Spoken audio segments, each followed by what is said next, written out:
छत्रपती संभाजी महाराज स्वराज्याचे दुसरे छत्रपती. आपण त्यांना स्वराज्य रक्षक, धर्मवीर, एकही युद्ध न हारलेला शिवरायांचा छावा मानतो. पण संभाजी राजांबद्दल प्रत्येकाच्या मनामध्ये आदर आहे. शूर होते, मोठे होते, याच्याबद्दल बात नाही, परंतु संभाजी राजे इथे जाऊन वडिलांची भांडून मोगलांना मिळाले होते हे तितकंच सत्य आहे ना.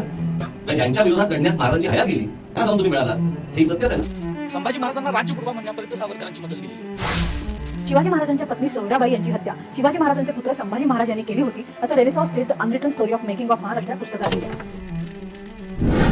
संभाजी राजांचं आयुष्य फक्त 32 वर्ष, पण त्या 32 वर्षाच्या आयुष्यात बलात्कारी, बेवडा, स्त्रीलंपट, गद्दार, फितूर, स्वराज्यद्रोही असे कित्येक आरोप त्यांच्यावर करण्यात आले. यातल्या किती आरोपांमध्ये सत्य आहे बघूया आजच्या या व्हिडिओमध्ये.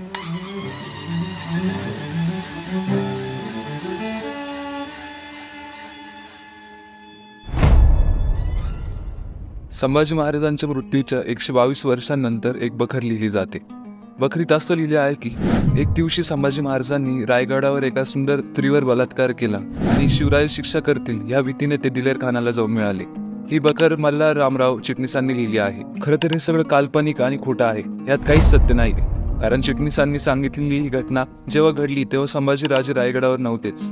त्यांचा मुक्काम 2.25 वर्ष दक्षिण कोकणातील शृंगारपूर येथे होता आणि ते सज्जनगडावरून दिलेर खानाला मिळाले, रायगडावर तर नाही. चिटणीसांना ही घटना कुठून कळाली, घटना कधीची आहे आणि ती स्त्री कोण होती याबद्दल काही सांगितले नाही.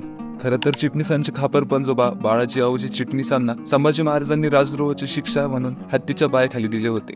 याचा राग मनात धरून त्यांनी संपूर्ण बखरीत संभाजी महाराजांचे विषय चुकीचं लिहिलेले आहे. पण या चिटणीसांच्या बखरीमुळे संभाजी महाराजांच्या इतिहासात खूप वाईट परिणाम झाला. अनेक इतिहासकारांनी संभाजी महाराजांना स्त्रीलंपट ठरवले आणि काही काल्पनिक स्त्रिया महाराजांच्या आयुष्यात जोडल्या गेल्या. जसं की गोदावरी ही अनाजी दत्तोंची मुलगी होती आणि तिच्यावर संभाजी महाराजांनी अत्याचार केल्यामुळे तिने आत्महत्या केली होती असं सांगितलं जातं. पण खरं तर अनाजी दत्तोंना गोदावरी नावाची कोणतीही मुलगी नव्हती. रायगडाच्या पायथ्याशी गोदावरीची समाधी दाखवता ती समाधी गोदावरीची नाहीच, तर ती माधवराव पेशवे यांची पत्नी यशोदाबाई पेशवे यांची आहे. लोकांना माहीत नसलेली समाधी गोदावरीची आहे असं सांगून आतापर्यंत संभाजी महाराजांची बदनामी करण्यात आली. थोरातांची कमळा, तुळसा असे कित्येक काल्पनिक स्त्री पात्रे महाराजांच्या इतिहासात जोडून त्यांची बदनामी केली. कमळा, तुळसा यांची पण स्टोरी सेमच. यांच्यावर पण संभाजी महाराजांनी अत्याचार केले आणि त्यानंतर त्यांनी आत्महत्या केली. हे सर्व पात्र काल्पनिक असून नाटक आणि चित्रपटांमुळे प्रसिद्ध झाले आहे.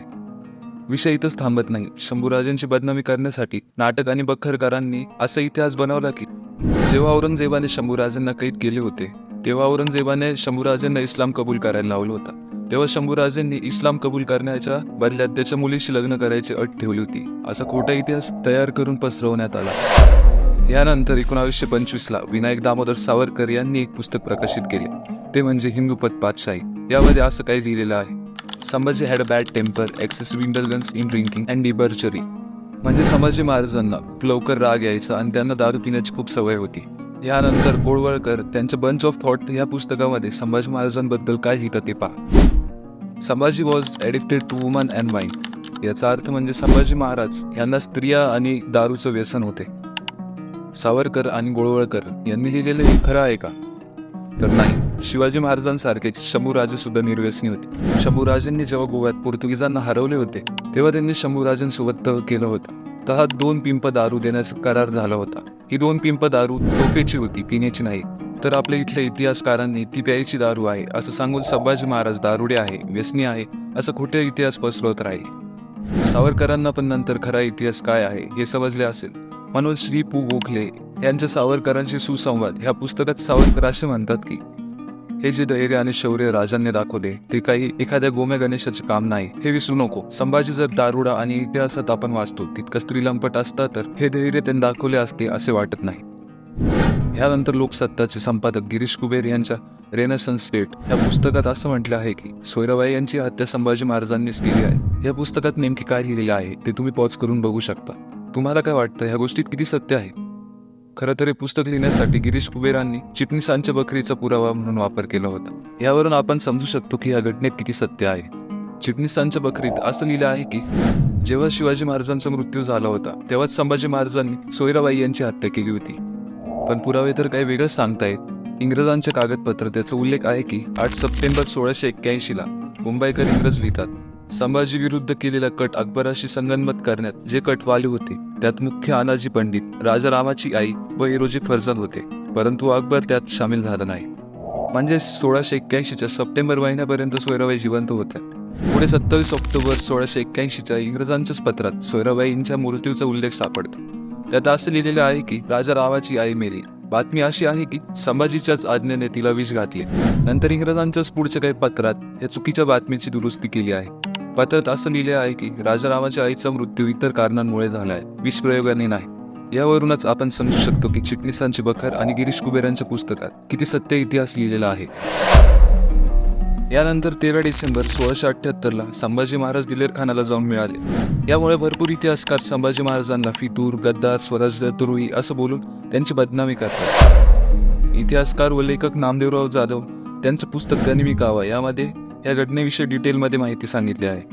ते असं सांगतात की जेव्हा मे 1678ला शिवाजी महाराज दक्षिण दिग्विजय करून आले, मग महाराजांना समजलं की सिद्दी मसून आणि सर्जा खान विजापूरचे 2 सरदार स्वराज्यावर आक्रमण करायच्या तयारीत आहे आणि त्यांचं दिलेर खान सोबत सुद्धा बोलणं चालू आहे आणि जवळपास 80,000चं घोडदळ स्वराज्यावर चालून येणार हे समजल्यानंतर शिवाजी महाराजांच्या सूचनेनुसार संभाजी महाराज परळीच्या किल्ल्यावरून माऊलीला आणि तिथून पुढे दिलेर खानाच्या छावणीत गेले. जर का संभाजी महाराज स्वराज्यद्रोही किंवा गद्दार असते तर जेव्हा शिवाजी महाराज दक्षिण दिग्विजयासाठी 18 महिने बाहेर गेले होते तेव्हा संभाजी महाराज मुघलांना जाऊन का मिळाले नसते. असे कित्येक घाणेरडे आरोप संभाजी महाराजांवरती लागतात, पण ते विसरून जातात 9 वर्षात 120 पेक्षा जास्त लढाई जिंकणारा एकमात्र राजा, 13 वर्षाचा असताना 13 भाषांचं ज्ञान असणारे, 23 वर्षाचा असताना औरंगजेबला हरवणारे, 20,000ची सेना घेऊन मुघलांच्या 80 लाखाच्या फौजेला टक्कर देणारे राजे म्हणजे संभाजीराजे. संभाजी महाराज कधी एकही युद्ध हरले नाही, पण इतिहास लिहिणाऱ्यांपासून नक्की हरले. तुम्हाला हा व्हिडिओ कसा वाटला कमेंट करून नक्की सांगा. आणि तुम्हाला भारताच्या इतिहासातला सगळ्यात मोठे ट्रेन रॉबरीचा किस्सा माहिती आहे का? असेल माहिती तर हा व्हिडिओ नक्की बघा.